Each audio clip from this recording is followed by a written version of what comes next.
Hey gang, it's me, Dr. Steve. Christ is risen. A big shout out to my Orthodox brothers and sisters out there and to everyone out there. A blessed Eastertide. Christ is risen. Christos anesti.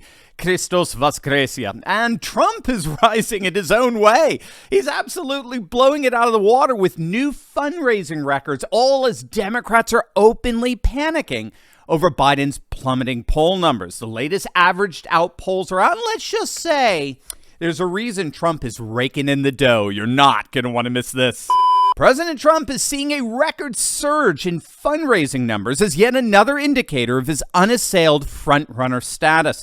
The AP is reporting that Trump raised more than $34 million in the first quarter of the year, with over $15 million raised after the ridiculous indictment and arraignment by the Soros-backed DA Alvin Bragg. In fact, Trump raised over $4 million in the first 24 hours after that indictment. Again, just an incredible achievement, which speaks volumes as to his popularity among the base. Now, this news of Trump's fundraising dominance comes on the heels of more polling that shows Trump running away with the Republican nomination. The latest Morning Consult poll has Trump with his biggest lead yet over DeSantis, 56-23. Trump just keeps widening this lead as the other candidates all fall away. In Kentucky, Trump holds a near 40-point lead for the nomination. In Iowa, he's got a 30-point lead. And in Georgia, he's got a 21-point lead. I mean, the question of whether DeSantis was going to be able to provide a real challenge to Trump has more or less been decided, it seems to me. It turns out that he simply can't compete with Trump inside a party that's gone full MAGA. Even Mike Pence is at a total loss of explaining Trump's absolute dominance, especially in light of his own dismal polling numbers. So when the former president announced that he was going to get in the race, you said then that you believed that the American voter would have better choices than him. This is the latest polling.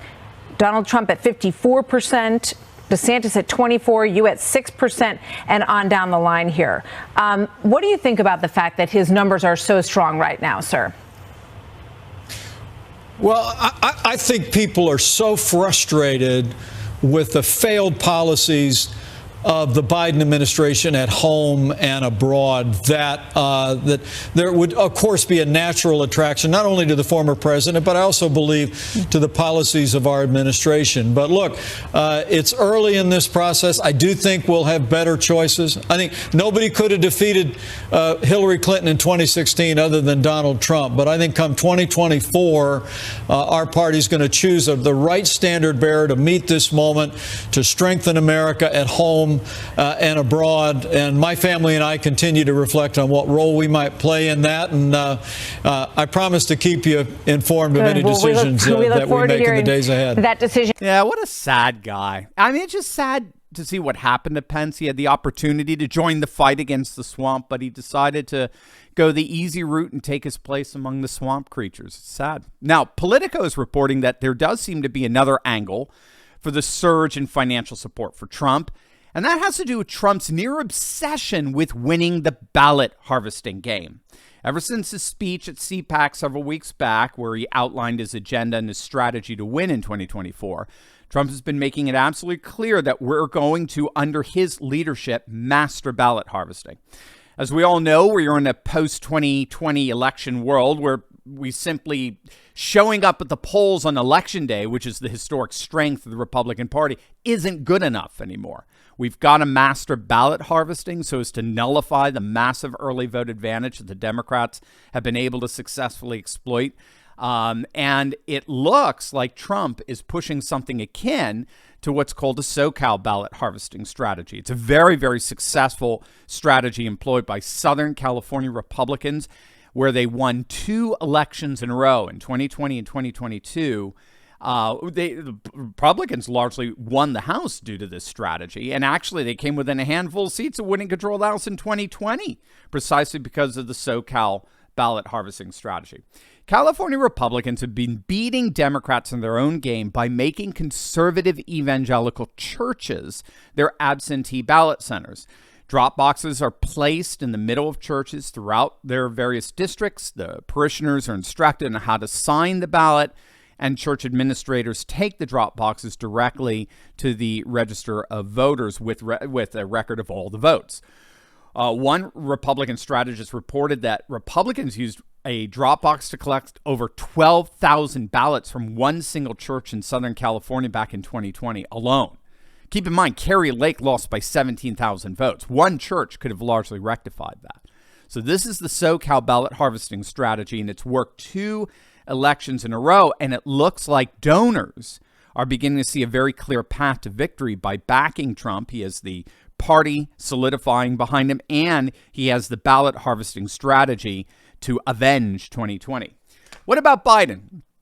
Well, even the legacy media is now admitting that his poll numbers are so dire that it may be panic time in the Biden White House. You're going to absolutely love this. But first, gang, what if I told you that there was a small group of investors out there who consistently and wildly outperform the market? Well, I think you know there is.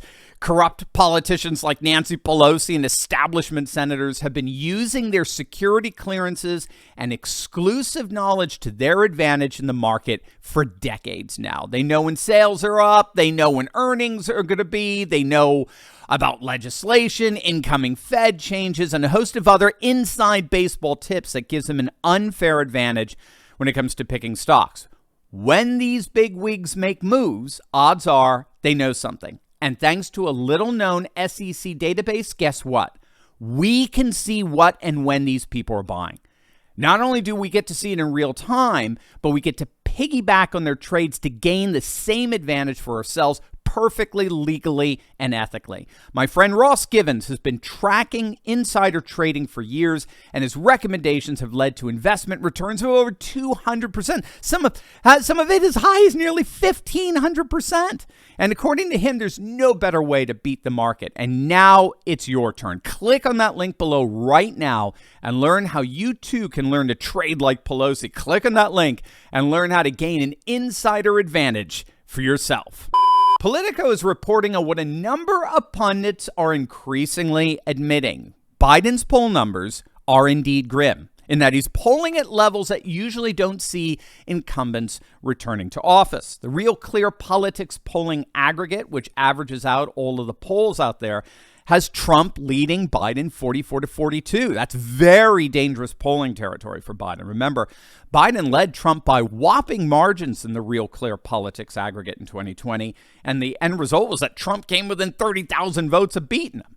Now we got Trump beating Biden in the aggregate polling, which is making Democrats and their legacy media mouthpieces very nervous, not to mention Biden himself. Over the weekend, Biden chided a Fox News reporter for pressing him on when he's actually going to announce that he's running again. He hasn't done it yet.